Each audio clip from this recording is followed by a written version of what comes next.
I started Hamsa Meditation almost a little more than 10 years ago. And I always spontaneously said, happiness is my birthright. Happiness is your birthright. This is what we all deserve to have. This is something it came to me, or I felt inside of me that this is my nature. And I've been talking about happiness forever and ever and ever. And I even put it as a hashtag one time. So it is a hashtag. Happiness is my birthright is a hashtag. So if you're posting anything that makes you happy, please use it. See, one thing we have to understand, that in order to get up and in order to do things, anything, we need some sort of a reward. Otherwise, we're not going to do it. So in many experiments that they're done with rats, if no reward is given at the end of the run, they put them through a maze, the rat will stop getting up to run the maze. It doesn't want to do it because it needs something. And all of us, each one of us, we are not going to get up and go out into this world and do everything if there's not something that we're getting for it, right? That's extremely, extremely important. But reward is not exactly the same thing as contentment. Now, what do I say when I talk about happiness? I always say that it's that feeling after you come out of meditation that I don't really need one more thing to complete me. Everything about my life is perfect as it is.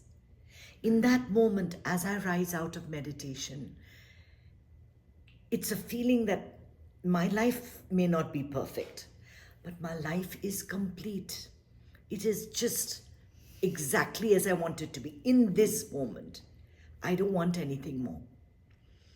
That is the feeling of the source. That is the happiness.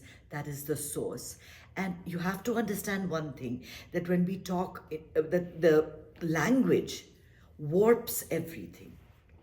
Whether we're talking happiness, whether we're talking love, whether we're talking peace, whether we're talking joy, whether we're talking bliss, it's the same thing that we're referring to. It's that feeling when you're coming out of meditation, when everything feels just right.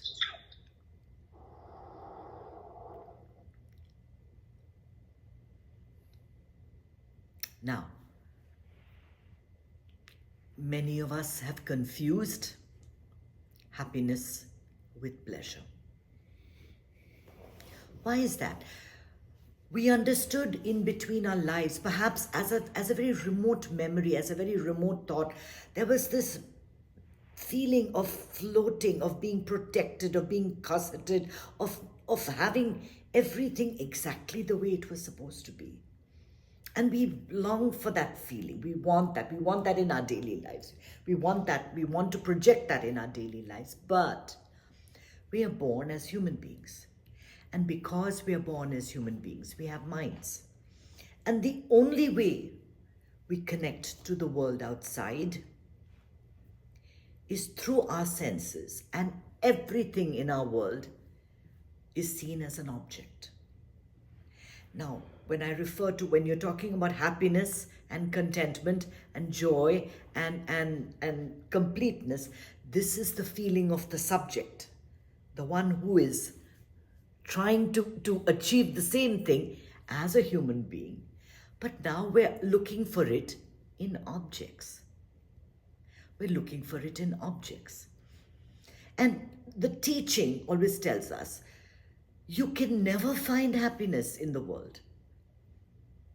The more you want, the more you'll want, the more you'll want. It'll never end. And it will lead to ultimate misery and unhappiness and suffering. And the reason that people are so unhappy, the reason why people are so miserable in this life, is because they follow their cravings, they follow their desires. their aversions, and they keep trying to reward themselves with things, with objects, with experiences, with taste, with sense, with things, symphony, go to music, go to a concert, or what's her name, Taylor Swift, this, that, and the other, all of that, right? We want more and more things. Now Taylor Swift is not enough. Now I want Taylor Swift and Beyonce singing at the same time, right? Now I need more to make me feel that same kind of high, right? It's never enough. Now we know this, right? Every teacher, every religion, everybody says the same thing. Happiness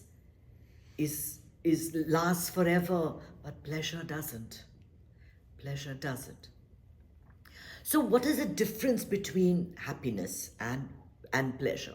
And let me make sure I've written it down so that I don't make any mistakes or miss out any things. This is one of the first times I've done research.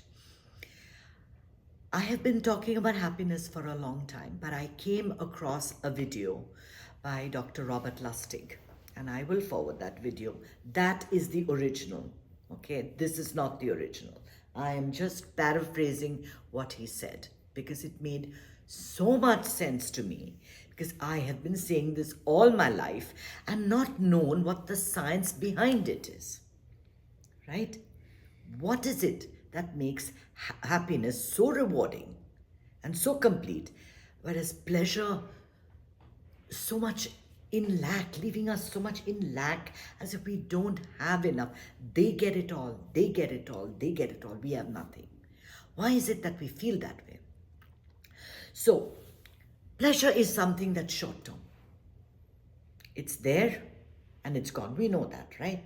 You put a piece of chocolate in your mouth and you feel the taste. You feel the taste, right? That ice cream, oh my gosh, it's so wonderful, right?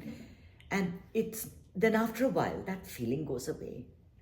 That feeling goes away. And now the pleasure, now the craving is for something else. And happiness lasts for a long time. So it's like your entire lifetime can be a happy life or an unhappy life. So you can see it in those terms as being something that gives you immediate pleasure and something that in the long term is generally sometimes not so good, sometimes maybe good, but more or less happy, right? How would you describe your life? I think I'm happy. It's good. It's happy. I don't like my job too much, like she said, but I'm happy, right? That's happiness. That's not pleasure, right? Pleasure is what is felt in the body. Like when you eat something, when you smell something, when you taste something, it's visceral. You can feel the pleasure immediately. You can feel the sense of like, oh my God, this is amazing, right? It's a rise of something inside of you, but it rises and it falls too. So leading to the first topic, the first point that I made. But contentment is not like that. Contentment is what Robert Lustig calls ethereal. It's above the head. It's a feeling of happiness, rather. It's a feeling that it's that expanding sense when you feel, oh my God, I love my family. If I tell you to think just now of your family, or if I tell you to think about your yoga group, or if I tell you to think about your grandchildren, what is the feeling? It's an expanding sense. It's not really in your body. It's a feeling of as if you're expanding out of your body outwards, like the energy is expanding. So pleasure is taken. It's taken from something or someone. Always. It's taken from something or someone. You can see that in any form of pleasure. You spray perfume, it's taken from the perfume. You want an experience of going and listening to a symphony or a ballet, it's taken from that. It's taken from a drink, it's taken from a shot, it's taken from a drug, right? All of it, right? But happiness is given. it is that feeling that you have, that you share. You get it when you do seva, when you do something for somebody else. That's the time, the happiness in you, you cannot even quantify it. I'll tell you one small story of it's really something so simple. A little boy came after me in Mexico City, and he was, I had paid, I was checking out. He was behind me, he had taken 4 rolls of bread, and he took out all the change in his pocket, and he was short. And she didn't know what to do. And I paid for the whole thing. What was it? It was a couple of pesos, right? And he smiled at me. Oh my God, priceless. Priceless. That day, I felt so joyous that I could do something for no reason. To help someone else. To help someone else, right? And that feeling of giving to somebody else, that feeling of giving, that is happiness. That is not pleasure. That is happiness. Giving. Pleasure is selfish. It's about me. What about me? Right? This whole Western civilization is in trouble because we're all so selfish. Organizations are so selfish. Families are so selfish. It's just me, my 4 children. The rest of the world can do whatever it likes. You are not my family. You are not welcome. You are not mine. We're pushing people out all the time, building walls, cutting ourselves off from everybody, and then wondering why we're so unhappy, why we're so miserable. Pleasure is like that. It just wants more and more and more and more for me, just for me. Whereas when it comes to happiness, it is something that is given. It is something that is shared, like this satsang, like this group, like when you go to a nice birthday party with all your friends and you're laughing and you're joy. I mean, you're laughing and talking about all kinds of things, but it's a common happiness that you're sharing. It's a common contentment that is being shared. So social gatherings, community gatherings, things that you do as a group. Now, we did something this Sunday. A friend of ours had an event, and because it was a dance and music event, he was on stage. The entire community was there, giving out food, giving out cleaning up, doing everything. Such a lovely feeling that we belong to a group that loves us. All right. So pleasure usually is associated with substances. So you have, your cocaine and your drugs and your alcohol and all of this. All of these things, a lot of it ultimately leads to addiction, right? Happiness need not be connected with anything. It can be, but you can be happy for no reason. You can be happy because the sun is shining. You can be happy because it's raining. You can be, there are days you're unhappy when it's raining, I agree. But But now we welcome the rain because it cools us. it cools us down, right? You can be happy for something so simple that's not, you don't have to pay for it, you don't have to buy it, it does not need to belong to you, it's nothing, it's not an item, right? And in the extreme, all substances cause addiction. So that's why you have even shopping. So they have the word holic after everything. Shopaholic and Right. whatever. Workaholic. Alcoholic, workaholic, whatever. There's so many things, right? That work can also be something that gives you tremendous pleasure, you do it, you cut a deal and my God, you've made so much money. It's a high that you get, right? Definitely. And the thing is, you can never overdose on happiness. Never. Not too much happiness is never something. Pleasure is dopamine. Happiness is serotonin. The hormone. These are 2 hormones inside your body. Okay. So what happens is when you get rewarded, when you get a pleasure hit, there is a neurotransmitter called dopamine that's released in your body, right? And this dopamine will attach itself to neurons, right? Neurons have receptors and dopamine gets attached. Now you feel great, I feel wonderful, right? Now, neurons like to be excited, and dopamine is what they call an excitatory hormone. So it excites all the receptors, all the neurons around everywhere. So when you're getting excited for getting rewarded with you're giving your child a train set, it's all his dopamine receptors that all across the board are getting excited. Now, while these neurons, they like to get excited, they don't like to be hit on the head. They don't like to be bludgeoned is the word Robert Lustig uses, and I like it. I like that word. So what do? To protect themselves so that they don't die, they downregulate. Now, there's dopamine in your blood, but not too many receptors. They're hanging around, going around trying to find the receptors. It's not there, right? So now, in order to get the same feeling, what does it translate? To get that same feeling, now I need more. Another glass of wine. We need the second glass of wine and the third glass of wine. This is what happens. Finally, when the neurons burn out completely, you're addicted. You're addicted. Yeah?